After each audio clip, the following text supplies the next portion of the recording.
Hi, I'm Joni Daydone, and I grew up thinking that maybe I was born into the wrong family. I wanted to be anything but Italian. Women all wore dark dresses, they spoke broken English, they cooked, they yelled, they feuded with each other from morning till night, except for Grandma Tucci, my mother's mother. She was reserved, kind of mysterious, from Naples, not Sicilian like my father's family.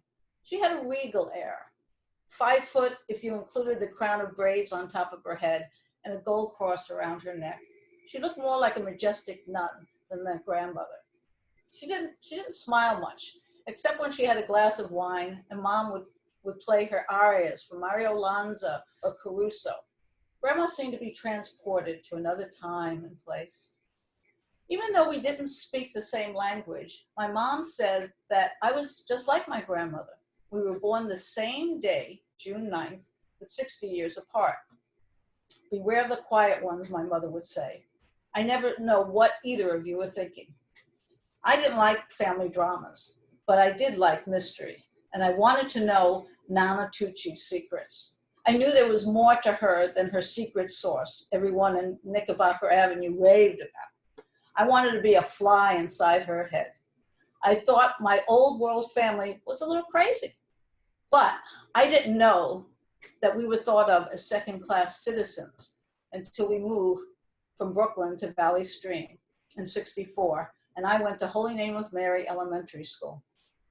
At first, I was the only Italian-American girl in this suburban Catholic school. All the kids were Irish and German, and they disliked me for some reason from day one. It didn't help that I was painfully shy, and I didn't say much except when one of the nuns would call on me. I always seemed to know the right answer. Oh God, that made the mean girls hate me even more. The more they tortured me, the more devout I became. I found myself whispering prayers under my breath. Mother Mary, please, give Kellyanne the mumps so she'll leave me alone. Please, Jesus, make Anna Marie swallow her nasty tongue. I thought things couldn't get worse until Mom got pregnant with my youngest brother, and Grandma came to live with us.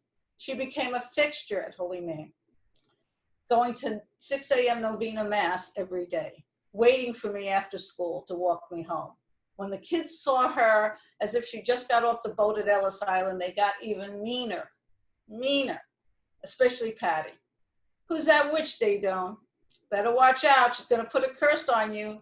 You're so ugly, you little greaseball.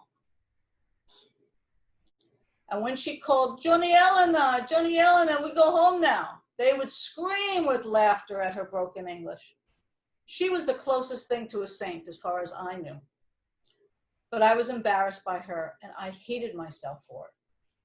Although all her praying seemed over the top, I hoped that maybe her prayers would protect me from these kids at school, but they teased me more. One day I lied to her, saying that one of the mothers would take me home. I didn't need her to come pick me up.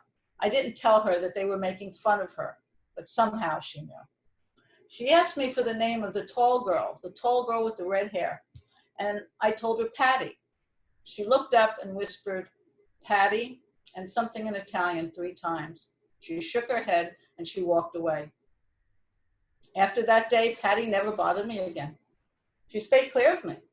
I didn't know why, but maybe Grandma was really a saint after all. After that, I saw Grandma at birthdays, holidays, weddings, wakes, but we didn't spend that much time together until I was in college. She was living at my aunt's house in Brooklyn by that point, and I was going to college in the city.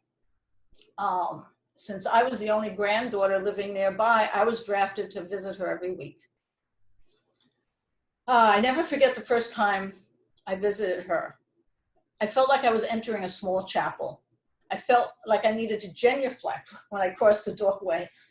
I had been in her apartment many times, but I didn't notice the picture of the huge Sacred Heart of Jesus was right above the entranceway, or how many Madonnas and statues of saints were placed all over the living room. There were scapulars hanging from her favorite chair, rosary beads on a small table with near the photo of my grandfather. When I walked toward the kitchen where Nana was making me dinner, I expected to be delighted by the aroma of that secret sauce. but instead I was assaulted by this rancid odor of rotting fruit. I was surprised. Grandma's apartment was always immaculate. Nana, where's the garbage? Something smells bad. Let me throw it out. But she shook her head. No, Joni Elena. It's okay. I went to the garbage, but it was empty.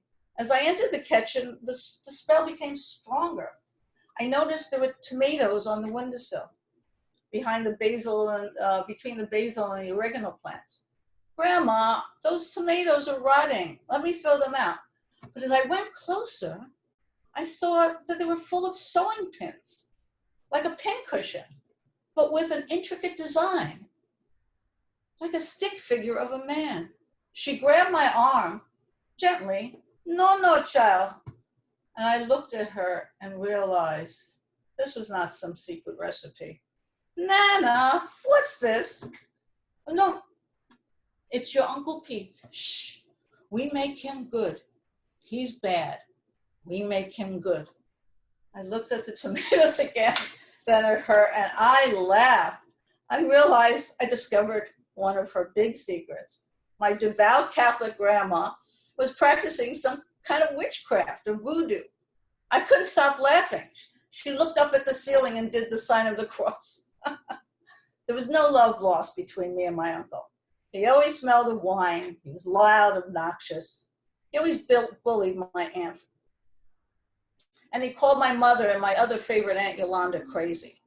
He warned that if I wasn't careful, I would end up just like them, reading too many books, scaring men away. I just needed to be quiet, find a nice college boy, have babies. I didn't believe in Nana's sorcery, but I appreciated her attempts to stand up to him. I didn't believe until 2 weeks later, when my Uncle Pete took a fall down a flight of stairs. He broke his right arm and his left leg. The following week, Grandma Tucci and I went to church together and we prayed for his recovery. He would be good after that. From then on in, I have never doubted the power of the tomato sorceress again. I danced with Nana at her 94th birthday at the Madonna residence in Brooklyn. We laughed as I told her about the spell I wanted to put on my nasty boss at work, and we raised a glass. I have kept my Nana's secret until the day she passed at 96. It is her I pay homage to when I tutor teens at the International Community School in the Bronx.